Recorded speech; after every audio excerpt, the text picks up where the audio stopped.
ಸ್ನೇಹಿತರೆ, ಮೀಡಿಯಾ ಮಾಸ್ಟರ್ಸ್ಗೆ ಸ್ವಾಗತ, ಸುಸ್ವಾಗತ.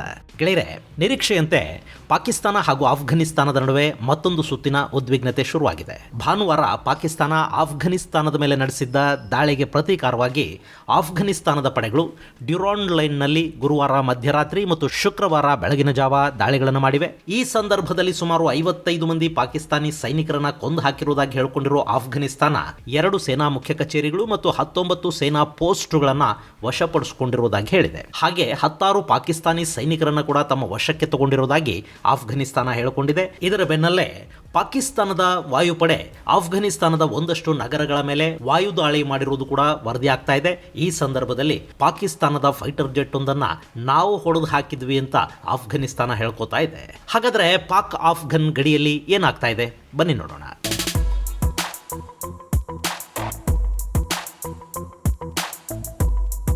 ಸ್ನೇಹಿತರೆ, ಕಳೆದ ಭಾನುವಾರ ಪಾಕಿಸ್ತಾನದ ವಾಯುಪಡೆ ಆಫ್ಘನಿಸ್ತಾನದ ಮೇಲೆ ದಾಳಿ ಮಾಡಿತು. ಅದನ್ನ TTP ಅಂದ್ರೆ ತೆಹರಿಕ್ ಇ ತಾಲಿಬಾನಿ ಪಡೆಗಳ ವಸತಿಗಳು ಹಾಗೂ ಟ್ರೈನಿಂಗ್ ಸೆಂಟರ್ಗಳನ್ನು ಗುರಿಯಾಗಿಸಿಕೊಂಡು ತಾನು ಮಾಡಿದ ದಾಳಿ ಅಂತ ಪಾಕಿಸ್ತಾನ ಹೇಳ್ಕೊಳ್ತು. ಆದರೆ ಅಲ್ಲಿ ಸಾವಿಗೀಡಾಗಿದ್ದು ಮಹಿಳೆಯರು ಮತ್ತು ಮಕ್ಕಳು ಅನ್ನೋದು ಆಫ್ಘನಿಸ್ತಾನದ ವಾದ. ಇದಷ್ಟೇ ಅಲ್ಲ, ಆಫ್ಘನಿಸ್ತಾನದ ಗಡಿಯಲ್ಲಿ ಪಾಕಿಸ್ತಾನದಿಂದ ಹಿಂತಿರುಗಿ ಬಂದ ಒಂದಷ್ಟು ಆಫ್ಘನರಿಗಾಗಿ ನಿರಾಶ್ರಿತ ಶಿಬಿರಗಳನ್ನ ನಿರ್ಮಾಣ ಮಾಡಿದ್ದಾರೆ.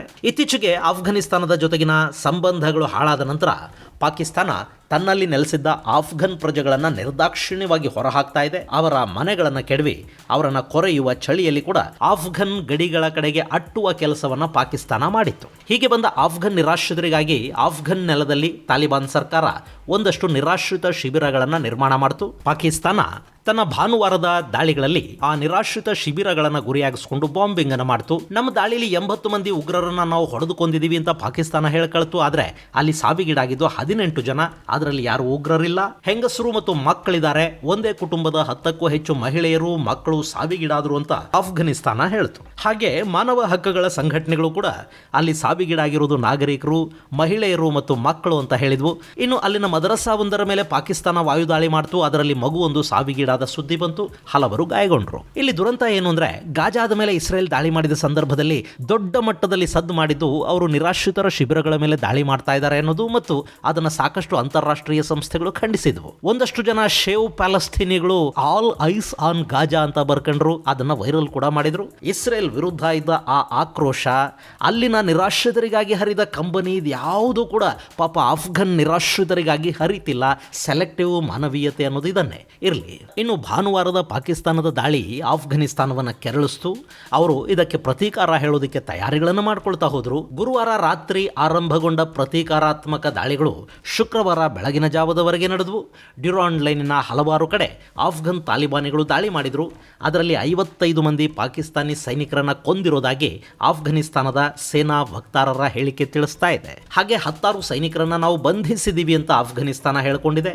ಪಾಕಿಸ್ತಾನದ ಸೇನೆಯ ಒಂದು ಟ್ಯಾಂಕರ್ ಅನ್ನ ನಾವು ನಾಶ ಮಾಡಿದೀವಿ, ಒಂದು ಸೇನಾ ವಾಹನವನ್ನ ವಶಕ್ಕೆ ಪಡ್ಕೊಂಡಿದ್ದೀವಿ, ಜೊತೆಗೆ ಅಪಾರ ಪ್ರಮಾಣದ ಮದ್ದುಗುಂಡುಗಳು, ಆಯುಧಗಳು ನಮ್ಮ ವಶಕ್ಕೆ ಸಿಕ್ಕಿವೆ ಅಂತ ಹೇಳಿರೋ ಆಫ್ಘನಿಸ್ತಾನ 19 ಸೇನಾ ಪೋಸ್ಟ್ಗಳು ಈಗ ನಮ್ಮ ವಶದಲ್ಲಿವೆ ಅಂತ ಹೇಳ್ಕೊಂಡಿದೆ. ತಾಲಿಬಾನ್ ಸೇನೆ ದಾಳಿ ಮಾಡಿದ ಕೂಡಲೇ ಪಾಕಿಸ್ತಾನದ ಸೈನಿಕರು, ಸೇನಾಧಿಕಾರಿಗಳು ಸಾಕಷ್ಟು ಜನ ಸೇನಾ ಪೋಸ್ಟ್ಗಳನ್ನು ಬಿಟ್ಟು ಓಡ್ ಹೋದ್ರು ಅಂತ ಹೇಳ್ಕೊಳ್ಳೋದಕ್ಕೆ ಕೂಡ ಆಫ್ಘನರು ಮರೆತಿಲ್ಲ. ಆದರೆ ಪಾಕಿಸ್ತಾನ ಆಫ್ಘನಿಸ್ತಾನದ ಈ ಮಾಹಿತಿಯನ್ನು ನಿರಾಕರಿಸಿದೆ. ಆಫ್ಘನಿಸ್ತಾನ ಅಪ್ರಚೋದಿತವಾಗಿ ದಾಳಿ ಮಾಡ್ತು, ಅದನ್ನ ನಮ್ಮ ಸೈನಿಕರು ಹಿಮ್ಮೆಟ್ಟಿಸಿದ್ದಾರೆ. ಈ ಸಂಘರ್ಷದಲ್ಲಿ ಪಾಕಿಸ್ತಾನದ 2 ಸೈನಿಕರು ಸಾವಿಗೀಡಾಗಿದ್ದಾರೆ, 10 ಮಂದಿ ಗಾಯಗೊಂಡಿದ್ದಾರೆ. ಆದರೆ ನಾವೇ ಆಫ್ಘನಿಸ್ತಾನದ 133 ಮಂದಿ ತಾಲಿಬಾನಿಗಳನ್ನ ಹೊಡೆದುಕೊಂಡಿದ್ದೀವಿ ಅಂತ ಪಾಕಿಸ್ತಾನದ ಸೇನೆ ಹೇಳ್ಕೊಂಡಿದೆ. ಹಾಗೆ ನಮ್ಮ ಯಾವ ಸೈನಿಕನೂ ಬಂಧಿತನಾಗಿಲ್ಲ ಅಂತ ಕೂಡ ಅವರು ಹೇಳಿದ್ದಾರೆ. ಗೆಳೆಯರೆ, ಇಲ್ಲಿ ಪಾಕಿಸ್ತಾನ ತನ್ನ ಸೇನೆಯ ಸಾವು ನೋವುಗಳ ಬಗ್ಗೆ, ಅವರ ಬಂಧನದ ಬಗ್ಗೆ ಯಾವತ್ತೂ ನಿಜ ಹೇಳಿಲ್ಲ. ಇತ್ತೀಚೆಗೆ ನೋಡಿ, ಪಾಕಿಸ್ತಾನದ ಸೇನೆಯನ್ನು ನಾವು ಅರೆಸ್ಟ್ ಮಾಡಿದೀವಿ ಅಂತ ಬಲೂಚ್ ಲಿಬರೇಷನ್ ಆರ್ಮಿ ಹೇಳ್ತು. ಪಾಕ್ ಸೈನಿಕರ ಫೋಟೋಗಳು, ವಿಡಿಯೋಗಳನ್ನ ಅವರು ಬಿಡುಗಡೆ ಮಾಡಿದ್ರು. ಆದರೂ ಪಾಕಿಸ್ತಾನ ಬಂಧಿತರು ನಮ್ಮ ಸೈನಿಕರು ಅಂತ ಒಪ್ಕೊಳ್ಳೋದಿಕ್ಕೆ ಹೋಗಲೇ ಇಲ್ಲ. ಬಲೂಚ್ ಲಿಬರೇಷನ್ ಯೋಧರು ಮತ್ತೊಂದು ವಿಡಿಯೋ ಬಿಡುಗಡೆ ಮಾಡಿ ಆ ಬಂಧಿತ ಸೈನಿಕರ ID ಕಾರ್ಡ್ಗಳನ್ನು ತೋರಿಸಿ ಅವರು ಯಾವ ಬಟಾಲಿಯನ್ಗೆ ಸೇರಿದವರು, ಅವರು ಊರು ಯಾವುದು ಎಲ್ಲವನ್ನೂ ಕೂಡ ಅವರ ಬಾಯಲ್ಲೇ ಹೇಳಿಸಿದ್ರು ಕೂಡ ಪಾಕಿಸ್ತಾನ ಆ ಬಗ್ಗೆ ರಿಯಾಕ್ಟ್ ಮಾಡಲಿಲ್ಲ. ಇನ್ನು ಅಲ್ಲಿನ ISPR ಅಂದರೆ ಇಂಟರ್ ಸರ್ವಿಸ್ ಪಬ್ಲಿಕ್ ರಿಲೇಷನ್ ವಿಭಾಗ, ಅಂದರೆ ಸೇನೆಯ ಮಾಧ್ಯಮ ವಿಭಾಗ ಬಂಧಿತರನ್ನ ಕೂಲಿ ಕಾರ್ಮಿಕರು ಅಂತ ತನ್ನ ಫೇಕ್ ಅಕೌಂಟಲ್ಲಿ ಬರೆಸ್ಕೊಳ್ತು. ಅಲ್ಲಿಗೆ ಅವರು ನಮ್ಮ ಸೈನಿಕರೇ ಅಲ್ಲ ಅಂತ ಪಾಪ ಬಂಧಿತರನ್ನ ಪಾಕಿಸ್ತಾನ ಬಲೂಚ್ ಯೋಧರಿಗೆ ಬಿಟ್ಟು ಕೈ ತೊಳ್ಕೊಳ್ತು. ಈಗ ಅದನ್ನೇ ಆಫ್ಘನಿಸ್ತಾನದಲ್ಲಿ ಬಂಧಿತರಾದವರ ವಿಷಯದಲ್ಲಿ ಕೂಡ ಪಾಕಿಸ್ತಾನ ಮಾಡ್ತಾ ಇದೆ. ಇನ್ನು ಆಫ್ಘನಿಸ್ತಾನ ಈ ದಾಳಿಯ ಸಂದರ್ಭದಲ್ಲಿ ತನ್ನ 8 ಸೈನಿಕರು ಸಾವಿಗೀಡಾಗಿದ್ದಾರೆ, 11 ಮಂದಿ ಗಾಯಗೊಂಡಿದ್ದಾರೆ ಅನ್ನೋದನ್ನ ಬಹಿರಂಗಪಡಿಸಿದೆ ಮತ್ತು ಸಾವಿಗೀಡಾದವರನ್ನ ಹುತಾತ್ಮರು ಅಂತ ಗೌರವಿಸ್ತಾ ಇದೆ. ಇದರ ನಡುವೆ ಅಂದ್ರೆ ಇಲ್ಲಿ ಆಫ್ಘನಿಸ್ತಾನದ ಪಡೆಗಳು ಪಾಕಿಸ್ತಾನದ ಗಡಿ ಪೋಸ್ಟುಗಳನ್ನು ಆಕ್ರಮಿಸಿಕೊಂಡು ಕೂತು ಬೆನ್ನಲ್ಲೇ ಪಾಕಿಸ್ತಾನದ ವಾಯುಪಡೆ ಆಫ್ಘನಿಸ್ತಾನದಲ್ಲಿ ಇನ್ನೂ ಒಂದು ಸುತ್ತಿನ ವಾಯುದಾಳಿಯನ್ನು ಮಾಡಿದೆ. ಈ ಬಾರಿ ಕೂಡ ಅಲ್ಲಿನ ನಾಗರಿಕರನ್ನ, ನಗರಗಳನ್ನ ಗುರಿಯಾಗಿಸಿಕೊಂಡು ದಾಳಿ ಮಾಡಲಾಗಿದೆ. ಕಾಬೂಲ್, ಕಂದಹಾರ್, ನಾನ್ಗ್ರಹಾರ್, ಪಾಕ್ತಿಯಾ ಮುಂತಾದ ಪ್ರದೇಶಗಳಲ್ಲಿ ವೈಮಾನಿಕ ದಾಳಿಗಳು ವರದಿಯಾಗಿವೆ. ನಾನ್ಗ್ರಹಾರ್ ನಿರಾಶ್ರಿತರ ಶಿಬಿರದ ಮೇಲೆ ಪಾಕಿಸ್ತಾನ ನಡೆಸಿದ ವಾಯುದಾಳಿಯಲ್ಲಿ 13 ಆಫ್ಘನ್ ನಾಗರಿಕರು ಗಾಯಗೊಂಡಿದ್ದಾರೆ ಅಂತ ತಾಲಿಬಾನ್ ಆಡಳಿತ ಹೇಳಿದೆ. ಇನ್ನು ಇದೆಲ್ಲದರ ನಡುವೆ ಪಾಕಿಸ್ತಾನದ ಅಧ್ಯಕ್ಷ ಆಸಿಫ್ ಅಲಿ ಜರ್ದಾರಿ ಕೂಡ ಟ್ವೀಟ್ ಮಾಡಿದ್ದಾರೆ.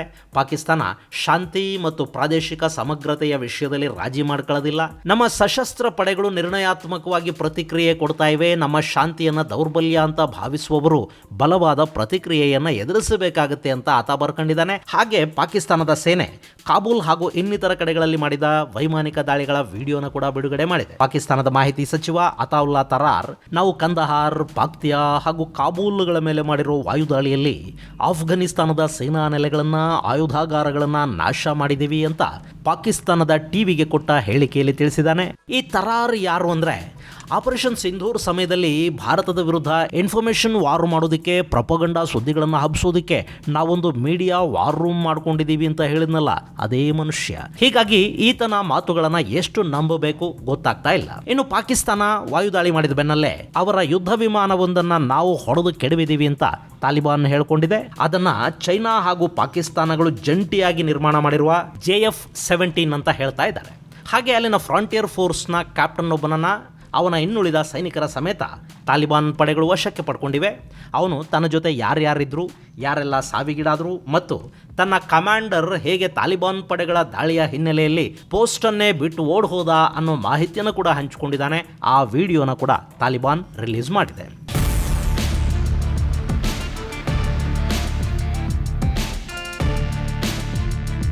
ಇನ್ನು ಇದೆಲ್ಲದರ ನಡುವೆ ಪಾಕಿಸ್ತಾನದ ಸೇನಾ ಪೋಸ್ಟ್ಗಳ ಮೇಲೆ ಆಫ್ಘನ್ ಮುಜಾಹಿದೀನ್ಗಳ ದಾಳಿ ಶುರುವಾದ ಬೆನ್ನಲ್ಲೇ ಪಾಕಿಸ್ತಾನದ ವಿದೇಶಾಂಗ ಸಚಿವ ಹಾಗೂ ಉಪ ಪ್ರಧಾನಿ ಇಶಾಕ್ ದಾರ್ ಕತಾರ್ಗೆ ಫೋನ್ ಮಾಡಿ ಸಂಧಾನ ಮಾಡಿಸಿ ಅಂತ ಬೇಡೋದಕ್ಕೆ ಶುರು ಮಾಡಿದ್ದಾನೆ. ಈ ಹಿಂದೆ ಪಾಕಿಸ್ತಾನ ಮತ್ತು ಆಫ್ಘನಿಸ್ತಾನದ ನಡುವೆ ಸಂಘರ್ಷ ಉಂಟಾದಾಗ ಕತಾರ್ ಇಬ್ಬರನ್ನೂ ಕೂಡಿಸಿ ಮಾತುಕತೆ ಮಾಡಿಸೋ ಪ್ರಯತ್ನವನ್ನು ಮಾಡಿತು. ಅದರಲ್ಲಿ ಟರ್ಕಿ ಕೂಡ ಪಾಕಿಸ್ತಾನಕ್ಕೆ ಸಹಾಯ ಮಾಡೋ ಉದ್ದೇಶವನ್ನು ಇಟ್ಟುಕೊಂಡು ಬಂದಿತ್ತು. ಆದರೆ ಆ ಮಾತುಕತೆಗಳು, ಸಂಧಾನಗಳು ಇವೆಲ್ಲ ಪಾಕಿಸ್ತಾನದ ಅವಿವೇಕದ ಕಾರಣಕ್ಕೆ ಮುರಿದು ಬಿದ್ದು. ಇದಾದ ನಂತರ ಕತಾರ್ ಕೂಡ ಪಾಕಿಸ್ತಾನದ ವಿಷಯದಲ್ಲಿ ಬೇಸರಗೊಳ್ತು.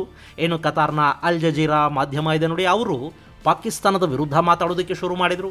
TTP ಹಾಗೂ ಬಲೂಚ್ ಯೋಧರನ್ನ ಅಲ್ ಜಜೀರಾ ಸ್ವಾತಂತ್ರ್ಯ ಯೋಧರು ಅಂತ ಬಣ್ಣಿಸೋದಕ್ಕೆ ಶುರು ಮಾಡಿದ್ದನ್ನು ಸಹಿಸಿಕೊಳ್ಳೋದಕ್ಕೆ ಸಾಧ್ಯವಾಗದ ಪಾಕಿಸ್ತಾನದ ಸೇನೆ ಅಲ್ ಜಜೀರಾದ ಮೇಲೆ ನಿರ್ಬಂಧ ಹೇರೋ ಕೆಲಸಕ್ಕೆ ಮುಂದಾಯಿತು.